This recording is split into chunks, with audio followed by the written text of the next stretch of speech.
የቡድን ሰባት ሀገራት ጉባኤ በፈረንሳይ በዚህ ሳምንት ተካሂዷል። የቡድን አባላቱ ስለ አሜሪካና ኢራን ስምምነት መክረዋል፣ ጠይቀዋልም፣ መርምረዋልም። ጉባኤው ሳያከትምም የአሜሪካና የኢራን መነሻ የመግባቢያ ስምምነት መፈረሙ ተሰምቷል። የአሜሪካው ፕሬዝዳንት ዶናልድ ትራምፕ በፈረንሳይዋ ኤቪያን ሌንስ ቤንስ ከተማ በቡድን ሰባት ሀገራቱ መሪዎች ተከበው መነሻ ስምምነቱን ፈርመዋል። ፕሬዝዳንት ዶናልድ ትራምፕ የተገኙበት የቡድን ሰባት አባል ሀገራቱ ስብሰባ ላይ ከቡድኑ አባላት ጋር ያላቸውን ልዩነት ውጠው ታይተዋል። እንደ ከዚህ ቀደሙ የቡድኑ ሀገራቱ ስብሰባ ከባድ ወዳጅነት ከማሳየት ይልቅ ውስጣዊ ልዩነት አጥልቶበት የታየም ነው ተብሏል።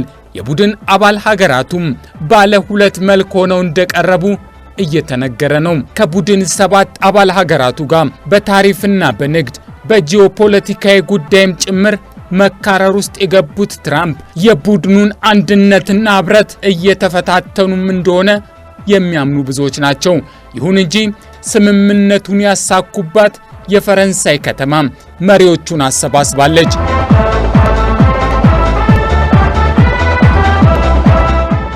የፈረንሳይዋ ከተማ ገዳም ሆናለች። የቡድን ሰባት አባል ሀገራቱ ስብሰባ የሰላም ፊርማ የተቀመጠበት ሆኗል። ዶናልድ ትራምፕ በቡድን ሰባት አባል ሀገራቱ መሪዎች ተከበው የአሜሪካና ኢራን የመግባቢያ ስምምነትን ፈርመዋል። የኢራኑ አቻቸው መሱድ ፔዜሽኪያን ባሉበት ሆነው ይህንኑ አድርገዋል። በመግባቢያ ስምምነቱ መፈረም ምክንያት በአካባቢው የተረጋጋ ስሜት ሊፈጠር ይችላል የሚሉ አስተያየቶች ቢኖሩም ገና አልጠራም የሚሉ ስሜቶችም ይነበባሉ። በሌላ መልኩ የኢራንና አሜሪካንን ስምምነት በስብሰባቸው ውስጥ እውን ያደረጉት የቡድን ሰባት አባል ሀገራቱ በመካከላቸው ያለው አሁናዊው ሁኔታ ግን እንደ ከዚህ ቀደሙ አይደለም እየተባለ ነው። በህብረትና በትብብር ላይ ደጋግመው ፊታቸውን ያዞሩት ዶናልድ ትራምፕ በኢኮኖሚ ሀያላኑም ላይ ተለዋዋጭ ስሜትን እያሳዩ ቀጥለዋል። የቡድን አባል ሀገራቱም ስለ አንድነታቸው፣ ስለ ቀደመው ወዳጅነታቸው፣ ስለ ትብብራቸው እየተጠራጠሩም ቢሆን ዛሬም አብረው ቆመዋል። ለመሆኑም የቡድን ሰባት አባል ሀገራቱ እንዴት እየተራመዱ ነው? የኢራንና አሜሪካ ስምምነትስ ከመሪዎቹ ፊት ተፈርሞ ዘላቂ ሰላምን በአካባቢው ያሰፍናል ወይ? ጤና ይስጥልኝ። ዳሰሳ ጀምሯል። ከፋና ሚዲያ ኮርፖሬሽን የዚህ ሳምንት የዳሰሳ ጉዳያችን የቡድን ሰባት አባል ሀገራቱን ስብሰባም የአሜሪካና ኢራን ስምምነትንም ያነሳሳል። አዲስ ጸጋዬ ነኝ።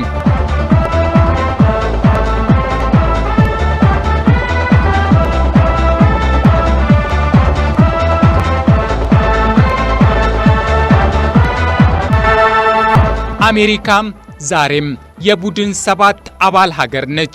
ከኔቶም አባልነቷ አልለቀቀችም። በቡድን 20 አባል ሀገራቱም ታቅፋለች። አሜሪካም አሁንም በሁሉም አለች። ዶናልድ ትራምፕ ግን ልባቸው ሸፍቷል። የቡድን አባል ሀገራቱን የአሜሪካ ጥገኛ አድርገው መቁጠር ከጀመሩ ከራርመዋል። አሜሪካ ፈርስት አቋማቸው ብቻዋን የቆመች አሜሪካንን ለመስራት እየተፍገመገመ ነው። መሪዎችን በቃላት አርጩሜ ሀገራትን በጦርና በንግድ ታሪፍ መግረፋቸውን ቀጥለዋል። በአንድ አደባባይ በጋራ የሚታደሙት በቡድንም የተቀነበቡት የቡድን ሰባት አባል ሀገራቱንም አልማሯቸውም። ከፈረንሳይዋ ከተማ ኤቪያን ሌንስ ቤንስ ቆይታቸው በፊት የዓለምን ኢኮኖሚ እንዘውራለን ሲሉ የፈጠሩት ቡድን ውስጥ ያሉትን መሪዎች በቀጥታም በዘወርዋራም በነገር ሲሸረድዱ ቆይተዋል። የአሶሺየትድ ፕሬሱም አሚር ማዳኒ ትራምፕ ወደ ፈረንሳይ ያለ አንዳች ፍረት መጓዛቸው አስገርሞኛል ይላል። ትራምፕ የብሪታንያውን ጠቅላይ ሚኒስትር ኬር ስታርመርን በፍልሰተኞች ጉዳይና በታዳሽ ኃይል ስትራቴጂያቸው ላይ ይተቿቸዋል። ይባስ ብሎም በኢራን ጦርነት ላይ እጅህን አላዋስከኝም በሚል ጠምደው ይዟቸዋል። እርሱ ዊንስተን ቸርችል አይደለም፣ ስለ ስምምነት አናወራውም ብለዋል። ጦርነቱን ካሸነፍን በኋላ አለው የሚሉ ሰዎችም አሉ ሲሉ በዘወርዋራም ቢሆን በአቋማቸው የማይጸኑ አድርገውም ኬር ስታርመርን ተችተዋቸዋል። ትራምፕ ለካናዳው መሪም አልተመለሱም። ካናዳ 51ኛ ግዛታችን ነች ብለው ከተናገሩ ወዲህና ወዲያ በታሪፍ እየደቆሷት የምትገኘውን ሀገር በዳቮስ የኢኮኖሚ ፎረም ላይ ካናዳ ካለ አሜሪካ ህልውና የላትም ብለው የሀገሪቱን ጠቅላይ ሚኒስትር ማርክ ካርኒንም የሀገር መሪ ሳይሆን የግዛት አስተዳዳሪ መሆን ያዋጣዋል ሲሉ ከርመዋል። ካርኒ እርሱ ያለውን ሁሉ እየተከታተልኩ መመለስ ይታክታል ሲሉም ነገሩን በነገር መመለሳቸው ይታወሳል። ትራምፕ የፈረንሳዩ ፕሬዝዳንት ኢማኑኤል ማክሮንም ላይ ከኢራን ጦርነት ጋር ተያይዞ ቃላትን ሰንዝረዋል። አንድ ሰሞን እርሷ ቆንጆ ነች ሲሉ ሲያሞግሷቸው የቆዩትን ጣሊያኗን ጠቅላይ ሚኒስትር ጆርጂያ ሜሎኒንም ሲተቹ ተደምጠዋል። ትራምፕ ለጀርመኑ መርሃ መንግስት ፍሬድሪክ ሜርዝም በጀርመን ያለውን የአሜሪካ የኔቶ ኃይል ሲያስወጡ ተጎረባብጠዋል። እናም እንዲህ ሆዳቸው በነገር የጎሸ መሪዎች በፈረንሳይ ተሰባስበው ጠብ የሚል ውጤት እንዴት ሊመጣ ይችላል? ይላል አሚር ማዳኒ።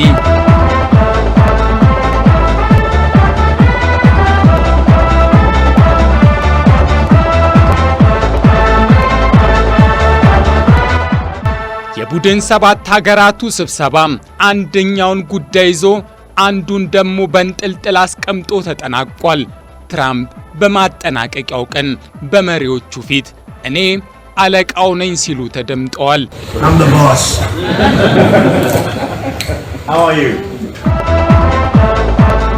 ነገሮችን ሁሉ እኔ ዘውራለሁ እንደማለት። ስብሰባው በዓለም ኢኮኖሚና ጂኦፖለቲካዊ ውጥረቶች ላይ የመከረ ሲሆን በተለይ በሩሲያና ዩክሬን ጦርነት እንዲሁም በመካከለኛው ምስራቅ ግጭት ላይ አተኩሯል።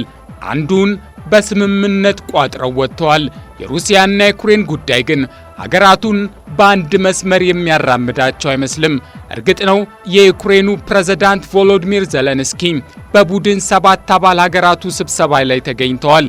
የኔቶ ዋና ጸሐፊ ማርክ ሩትም ነበሩ።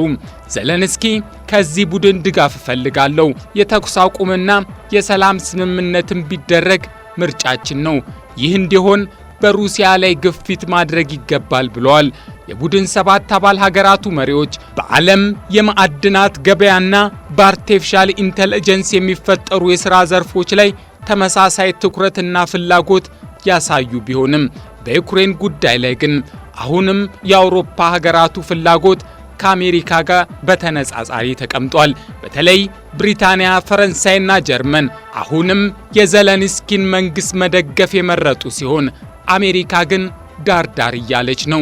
የኔቶ ዋና ጸሐፊ በፈረንሳይ ቢከትሙም እንደ ሁል ጊዜው ዜሌንስኪ ሀገራቱን ቢለማመጡም በስብሰባው ግዘፍ የነሳው ጉዳይ የአሜሪካና ኢራን ጦርነት ወቅታዊ ሁኔታና የመነሻ መግባቢያ ስምምነቱ ጉዳይ ነበር።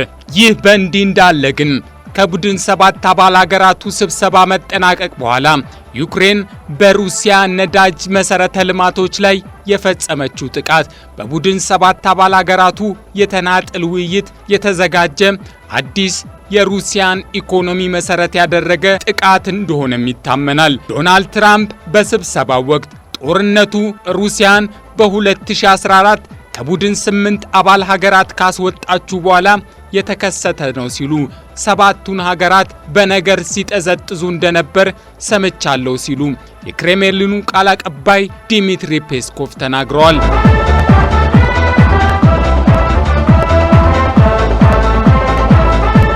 የቡድን ሰባት አባል ሀገራቱ ትልቁን ትኩረታቸው የአሜሪካና ኢራን ስምምነት እንደወሰደው እርግጥ ነው።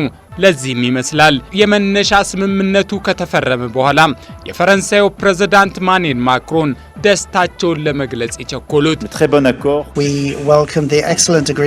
በአሜሪካና ኢራን መካከል የተደረገው ስምምነት በጣም መልካም ነው። ይህ እኛ የምንፈልገው ሁኔታ ነው። በዓለም ኢኮኖሚ ላይ ጉልህ የሚባል ተጽዕኖ የሚያሳድር ግጭት ማቆምና በአካባቢው መረጋጋት መስፈን አለበት። በስብሰባው ላይ ያስተናጋጁ ሀገር ፕሬዝዳንት ኢማኑኤል ማክሮን ልዩነታቸው የተካረረውን የአሜሪካው ፕሬዝዳንት ዶናልድ ትራምፕና የካናዳውን ጠቅላይ ሚኒስትር ማርክ ካርኒን ለማቀራረብ ሞክረዋል ተብሏል። በተለይ የአሜሪካው ፕሬዝዳንት ከሌሎች ሀገራት ጋር ያላቸው የንግድ ግንኙነት ላይ እያሳዩት ያለውን የተካረረ አቋም እንዲያረግቡ ቢጠየቁም ትራምፕ ግን ለብሪታንያ ገበያ ያላቸውን አድናቆት ገልጸው ሁኔታውን አልፈውታል። ይህ ለብሪታንያውያን አረንጓዴ መብራትም ሰጥቷቸዋል ተብሏል። የአሶሺየትድ ፕሬሱ ጸሐፊ ጆሽ ባጉን የቡድን 7 አባል ሀገራቱ ከትራምፕ ጋር ብዙ ሳይቀራረቡ ብዙም ሳይርቁ እንዲያው ለነገሩ የተቀመጡበት ስብሰባ ይመስላል ይለዋል።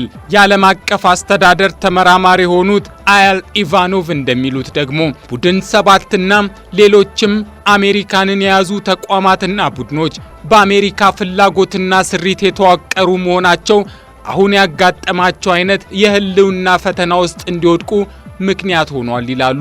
ቡድኖቹ በአሜሪካ ምሰሶነት መገንባታቸው ዋሽንግተን ከጉዳዩ መሸሽ ስትጀምር መሰረታቸው አብሮ መሸሽ ጀምሯል ይላሉ። በቡድን ውስጥ ያሉ በርካታ ፈተናዎች ቢኖሩም የትራምፕ ልዩነት መፍጠር ግን ትልቁ ፍዳ ሊሆን እንደሚችል ያስቀምጣሉ። ከዚህ ጋር በተያያዘ በኢኮኖሚ የበለጸጉት ሀገራቱ ህብረት ከዚህ በኋላ በአንድነትና በቀድሞ ሁኔታ ስለመቀጠሉ የሚያጠራጥሩ ነገሮች ቢኖሩም የትራምፕ ተለዋዋጭ መልክ ግን የቡድን አባል ሀገራቱን በስብሰባ ሁለት መልክ ይዘው እንዲመጡ አስችሏቸዋል የሚለው ደግሞ የኒውስዊክ አተታ ነው። መሪዎቹ ከትራምፕ ጋር ያላቸውን ልዩነትና የትራምፕን ሸንቋጭ ንግግሮች ትተው በቡድን ውስጥ ተመሳሳይ ነገሮች ላይ ትኩረት እንዲደረግ ሞክረዋል። የልዩነት ሐሳቦችን ምናልባትም ከትራምፕ ጀርባ ለመፈጸም ሳያደቡ አልቀረም ይላል የሩሲያና የዩክሬኑን የትላንትናው ጉዳይ በማንሳት።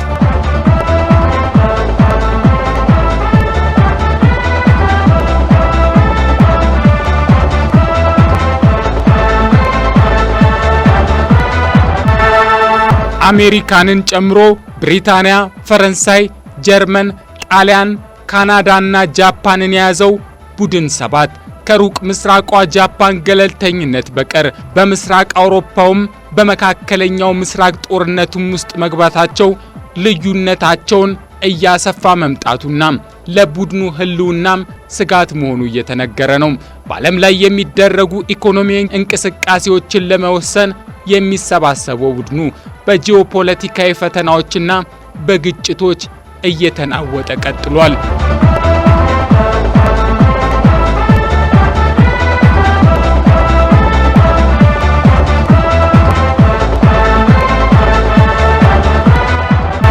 ከቡድን 7 ስብሰባው ጎን የተፈረመው የአሜሪካና የኢራን የመነሻ መግባቢያ ስምምነትም በሁለቱም በኩል ራሳቸውን እንደ ድል አድራጊ መቁጠራቸው የስምምነቱን ስሜት ሊረብሸው እንደሚችልም ነው እየተነገረ የሚገኘው። ዶናልድ ትራምፕ የቡድን 7 ሀገራቱ ስብሰባ ላይ የኢራንን ጦር መሳሪያ አውድመናል አሉ። 85 በመቶ የሚሆነውን የሚሳኤል አቅማቸውን መተን ከጥቅም ውጭ አድርገናል። ደግሞ በግጭቱ እስራኤልም በቀጥታ ተጠያቂ ያደረጉ። ስህተት ተፈጽሟል። ጦርነት አስቀያሚ ነገር ነው። በቤይሩት የተፈጸሙት የድሮን ጥቃቶች ተገቢ አልነበሩም። ነገሮች ትክክል አይደሉም። የኢራኑ ፕሬዝዳንት መሱድ ፓዜሽኪያንም ኢራን ክብሯን በምንም መንገድ አሳልፋ አትሸጥም ሲሉ በኤክስ ገጻቸው ከተቡ። የፊርማውንም ሰነድ በዚሁ ገጻቸው ላይ አኖሩ። እናም እነዚህ ሂደቶች ነገሩን እንዳያከሩ ታስክቷል። በተለይ ደግሞ በመግባቢያ ስምምነቱ ላይ ቦታ ያልተሰጣት እስራኤል በነገሩ መከፋቱ አልቀረም። የእስራኤሉ ጠቅላይ ሚኒስትር ቤንያሚን ኔታንያሁም በሀገሪቱ ተፎካካሪ ፓርቲዎች ዘንድ ከፍተኛ ግፊትና ጫና እየደረሰባቸው እንደሆነ ተሰምቷል። ለዚህ ምክንያቱ ደግሞ አሜሪካና ኢራን ስምምነት ውስጥ የሊባኖስና ሄዝቦላ ጉዳይ መካተቱ እንደሆነ ተነስቷል። የሆርሙዝ መከፈትን፣ የተኩስ አቁምን በዘላቂነት መቀጠል፣ ኢራን ወደቦች መከፈት፣ የ300 ቢሊዮን ዶላር የመልሶ ግንባታ ገንዘብ ለኢራን መደገፍን ያካተተው 14 ነጥቦች ያለው መግባቢያ ስምምነቱ በሁለቱም ተቀባይነት አግኝቶ ቢፈረምም እንኳን በትራምፕ ቃላት የተሸነቆጡት፣ በተፎካካሪ ፓርቲዎቻቸው የተተቹት፣ በሄዝቦላ ጊዜ መግዛት የሚበሳጩት ቤንያሚን ኔታንያሁ ቀጣይ እርምጃ ግን ነገሩን ሊለውጠው እንደሚችል ይገመታል። ይሁን እንጂ ኢራን የኒውክሌር መሳሪያ ግንባታዋን በስምምነቱ እንደሚያበቃ የተቀመጠ መሆኑና የኒውክሌር ትግበራው ላይ ፍተሻ ከተደረገ በኋላ የመጨረሻው ድርድር መፈረሙ ለአሜሪካም ለእስራኤልም ነገሮች እስካልተለወጡ ድረስ እፎይታ እንደሚፈጥርላቸው ይታመናል።